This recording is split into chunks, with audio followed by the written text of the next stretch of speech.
This haunted doll head is a lie. So in the 1940s, there's this ventriloquist doll called Mr. Fritz that was created by a prisoner at a Nazi World War II camp. After World War II ended, the doll was taken back to America, and about 79 years later, the doll was given to this guy named Michael Diamond. On September 19 and 20, Michael noticed that his display cabinet for the doll kept opening every night, so he set up a GoPro camera. When he went back to check on the footage, he saw that the display cabinet door was opening by itself and the doll's mouth and eyes was moving.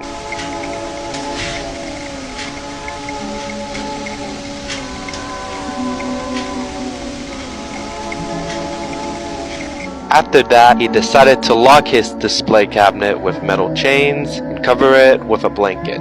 And nothing much was heard from Michael or Mr. Fritz the doll. This giant Lego man was washed up on a beach. On October 28th, 2011, there's this big Lego minifigure found washed up on the Siesta Beach from Florida. The minifigure was named Leonard and had the number 8 on the back and the message on the front, quote, "No real than you." There is nothing like a giant fiberglass Lego man washing up on a Florida beach to get people wondering. I thought it was marine life, I thought it was a manatee or something like that, because it was still, pitch black, the sun wasn't up yet.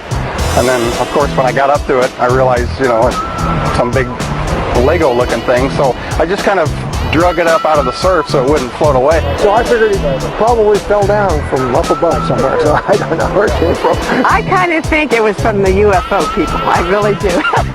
After the fame from the news, Ego was taken away by the sheriff's department, and 3 months later, it's revealed that Leonard the Lego Man was actually just an art project created by a Dutch artist named Leonard. But this wasn't the last time Ego was found washed up, as he was found floating around in multiple countries like the UK, Japan, and the Netherlands. And he's still floating somewhere to this day, ready to be washed up on a random beach. NASA almost killed Big Bird. On January 28, 1996, Big Bird, or Carl Spinley, who puppeteers Big Bird, was going to be in the Space Challenger shuttle to help teach kids about space. But it turns out that Big Bird was too big to fit inside the shuttle, that NASA decided to launch it without Big Bird or Carl in it. But then the Space Challenger shuttle broke apart and exploded, killing 7 people inside. So I guess it's kind of a good thing that Big Bird dodged a bullet, but also not a good thing since 7 people died, so yeah. This baboon became a corporal in World War I. In early half of 1910 in South Africa, a guy named Albert Moore found a baboon in his farm. But instead of getting rid of it, he decided to keep it as a pet and named him Jackie. In 1915, Albert got enlisted to join the war, but he didn't want to leave Jackie behind, so he asked them if it's okay to bring Jackie with him, and they're like, yeah, sure, fuck it. When Jackie joined, he was given his own official styled uniform with a cap, a ration set, and a paybook. He also became a mascot for the 3rd South African Infantry Regiment. In France, Jackie would spend his time in the trenches where he tries to build a wall around himself during an enemy fire. But a piece of shrapnel from an explosion ended up flying over Jackie's wall, hitting him in the arm and leg. The stretcher bearers tried to take Jackie away, but he refuses to leave, wanting only to finish up his wall. Doctors treated his wound, but they ended up amputating his leg, and he somehow survived. He was then awarded a Medal of Valor for his injury and was promoted from private to corporal. After that, he went back home with Moore and died in May 1921. R.I.P. to Corporal Jackie. There's a smiley face on Mars. So this crater was found on Mars and was called Galle, which was named after a German astronaut named Jonathan Gottfried Galle, if I said the name right. Galle was known as the happy face crater because of a bunch of science stuff that I'm not really the expert to talk about. Galle also appeared in the Watchmen comic, so that's cool, I guess. But recently now, Galle is turning more into an ugly drawing than a proper smiley face, so that sucks. So a lot of people have been commenting, quote, I don't claim negative energy. So here's a monster that you really shouldn't claim negative energy on. So in Minnesota and Wisconsin, several people have cited the monster, saying that it has a scaly body like a lizard, terrifying fangs like a snake, and it has a creepy glowing eye like a cat. The people of Minnesota and Wisconsin decided to call this disturbing monster the hoop snake. The hoop snake will creepily roll after its prey like a wheel. When it gets close to its prey, the hoop snake will quickly straighten out its body and skewer prey with its deadly and venomous tail. Then this guy named Raymond Ditmore, if I said the name right, placed a $10,000 trust at the New York Bank for the first person to find evidence of the hoop snake's existence. But it turns out the hoop snake is fake and it's just a snake eating its own tail. The Overtoun Bridge Incident. So in the 1950s in Scotland, many people have reported their dog mysteriously jumping out of the Overtoun Bridge into the ravine below. Only about 50 dogs have died from the fall and 600 survived. And many locals started referring to the bridge as the Bridge of Death or the Dog Suicide Bridge. But no one really knew why the dog kept committing suicide until 2014, where they found out that there was a canister full of mouse, squirrel, and mink sex under the bridge that was attracting the dogs.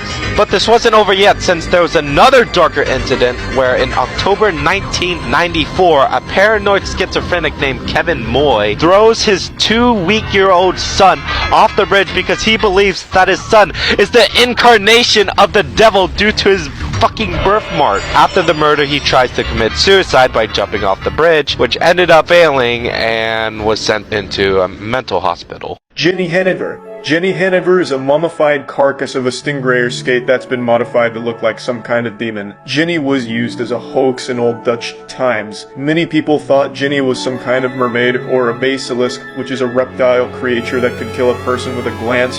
But in Veracruz, people thought Jenny had some sort of magical power. In the end, Jenny was nothing more than a dead stingray skate that was made to look like a cryptid to trick people into thinking it was real. Dishwasher salmon. Dishwasher salmon is an American dish made with the heat from the dishwasher, particularly from its drying phase. Who the fuck? This all started in 1975 in the United States, where American actor Vincent Price made the dish on The Tonight Show with Johnny Carson, quoting, "A dish any fool can prepare." Pretty much this guy cooked the salmon in a dishwasher on live television and called it a dish. Don't know if it tastes good or not, but I'd rather cook and eat the salmon normally than cooking it in a dishwasher. Dusty the Klepto Kitty. Dusty the Klepto Kitty is a domestic snowshoe cat who is also a cat burglar. Dusty was born March 20, 2006 and lived in San Mateo, California. 2 years of his life were uneventful, but in 2008, his owner noticed some household item that didn't belong to them. Even though his thievery began in 2008, Dusty didn't receive notoriety until early 2011 when he appeared on The Late Show with David Letterman on February 22nd. He has stolen 16 car wash mitts, 213 dish towels, 18 shoes, 73 socks, 100 gloves, 4 pairs of underwear, and more. This ended up giving him the nickname Klepto Kitty for stealing more than 600 items. To this day, Dusty is still alive, stealing his neighbor's stuff. The Tully monster. Damn, I don't know how to pronounce this. Tell him it's from Gregarian. Or the Tully monster for short, is probably the most ugliest prehistoric animal ever. Like, what was God even thinking when he made this abomination? The Tully monster lived around 300 million years ago at the end of the Carboniferous period. What makes this even weirder is that scientists don't even know what species or current animal it's related to, so we don't even know what this thing is at this point. Anyways, would you still keep it as a pet if it's still alive today? The Mcgraw Tower Pumpkin Prank. On October 8, 1997, a pumpkin was mysteriously found on top of the Mcgraw Tower. No one knew how it got up there or who got the pumpkin on top of the tower. But it would also be tricky getting the pumpkin off the tower because of how dangerous it is since the building is 173 feet long. The tower administrators decided to leave it until it rotted and fell off, but the pumpkin rapidly dried out in the cold air, leaving it on top of the building. But then on March 13, 1998, a crane removed the pumpkin. Some people didn't believe that a real pumpkin could stay up there that long without rotting out, and that it must have been artificial. But subsequent morphological, chemical and DNA analysis by faculty members and undergraduates confirmed that it was indeed a real pumpkin. Anyways, do you guys think a pumpkin could stay and survive on top of the Eiffel Tower?